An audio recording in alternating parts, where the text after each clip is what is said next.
Hey everyone, कैसे हो आप लोग। तो हम लोग जो है वो साइंस के वन लाइनर क्वेश्चंस की प्रैक्टिस कर रहे हैं। ठीक है, इसमें काफ़ी सारी वीडियो जो है वो हम पहले बना चुके हैं। जिनको स्टार्टिंग से रिवीजन करना है तो वो पहली वीडियो से देखें, और जिनको यहीं से क्वेश्चन रिवाइज करने हैं तो वो यहीं से देख सकते हैं। तो चलिए हम चलते हैं अपने टॉपिक की तरफ। हमारा आज का पहला क्वेश्चन है, दृष्टिपटल यानी रेटिना पर जो चित्र बनता है वह कैसा होता है। वह वस्तु से छोटा, वह उल्टा होता है। दृष्टिपटल यानी रेटिना पर जो चित्र बनता है वह कैसा बनता है, वह वस्तु से छोटा, वह उल्टा होता है। ठीक है, नेक्स्ट है, अभिनेत्र लेंस द्वारा किसी वस्तु का जो प्रतिबिंब रेटिना पर बनाया जाता है वह होता है। अभिनेत्र के द्वारा वस्तु का जो प्रतिबिंब रेटिना पर बनाया जाता है वह होता है, कैसा होता है, वह उल्टा तथा वास्तविक। उल्टा तथा वास्तविक। नेक्स्ट है, एक आंख की अपेक्षा दो आंखों का होना अधिक उपयुक्त है। उसका क्या रीजन है। एक आंख की अपेक्षा दो आंखों का होना अधिक उपयुक्त है। तो इस बात का जो है वो क्या रीजन है, क्यों उपयुक्त है। इस कारण से दूरी व गहराई का एहसास होता है। इस कारण से मतलब उपयुक्त क्यों है, इसका क्या कारण है कि दूरी व गहराई का जो एहसास है वो होता है ना। पूर्ण सूर्य ग्रहण के दौरान सूर्य को सीधे देखने से आंख में अपरिवर्तनीय क्षति पहुंचती है। इसका क्या कारण है, मतलब कि जो सूर्य ग्रहण पड़ता है ना, तो अगर सूर्य ग्रहण को आप बिना किसी चश्मे या फिर बिना किसी भी एक्स्ट्रा इस तरीके अगर आप देख रहे हैं तो उससे क्या होता है कि आपकी आंखों को ना बहुत ज्यादा नुकसान होता है। तो वो नुकसान क्यों होता है, क्या रीजन है उसका, क्योंकि उससे जो है वो अल्ट्रावायलेट प्रकाश किरणें निकलती हैं जिससे कि हमारी आंखों को बहुत ज्यादा नुकसान पहुंचता है। ठीक है, नेक्स्ट, किसी तारे का रंग दर्शाता है। किसी तारे का रंग दर्शाता है। तारे का रंग कौन दर्शाता है, उसका टेम्परेचर यानी उसका ताप। ठीक है, वायुमंडल में प्रकाश के विसरण का कारण क्या है।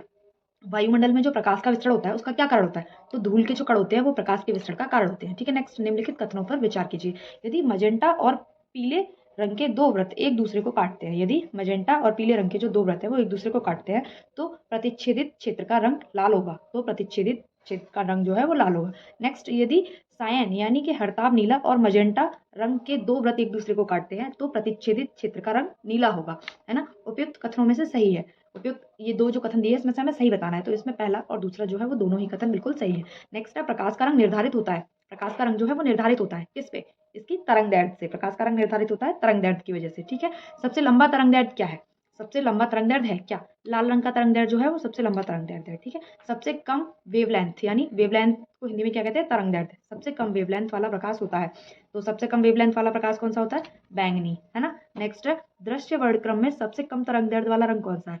दृश्य वर्णक्रम में सबसे कम तरंग दैर्ध्य वाला जो रंग है वो कौन सा है, तो वो कौन सा है, वो बैंगनी रंग है। कैसा रंग है, बैंगनी रंग है ना, पर्पल रंग है। नेक्स्ट, नीला प्रकाश, हरा प्रकाश, लाल प्रकाश तथा पीला प्रकाश में से उच्चतम ऊर्जा किसकी होती है। नीला प्रकाश, हरा प्रकाश, लाल प्रकाश और पीले प्रकाश में से जो है वो उच्चतम ऊर्जा किसकी होती है, तो सबसे ज्यादा उच्चतम ऊर्जा जो होती है वो किसकी होती है, नीले प्रकाश की होती है। नेक्स्ट कथन दे रखा है, प्रकाश के दृश्य वर्णक्रम में लाल प्रकाश हरे प्रकाश की अपेक्षा अधिक ऊर्जस्वी होता है।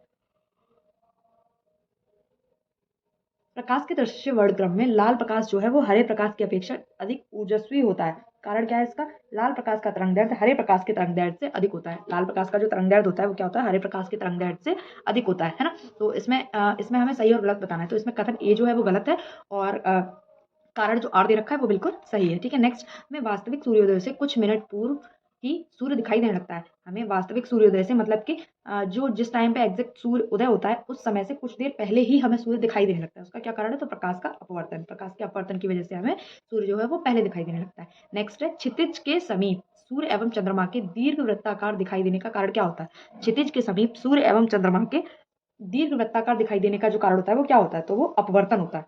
क्या होता है, अपवर्तन होता है। नेक्स्ट है, सूर्य के प्रकाश के अदृश्य भाग से प्रकाश संश्लेषण किया जाता है। सूर्य के प्रकाश के अदृश्य भाग से प्रकाश का संश्लेषण किया जाता है कुछ बैक्टीरियाओं द्वारा। किसके द्वारा, कुछ बैक्टीरियाओं के द्वारा। ठीक है,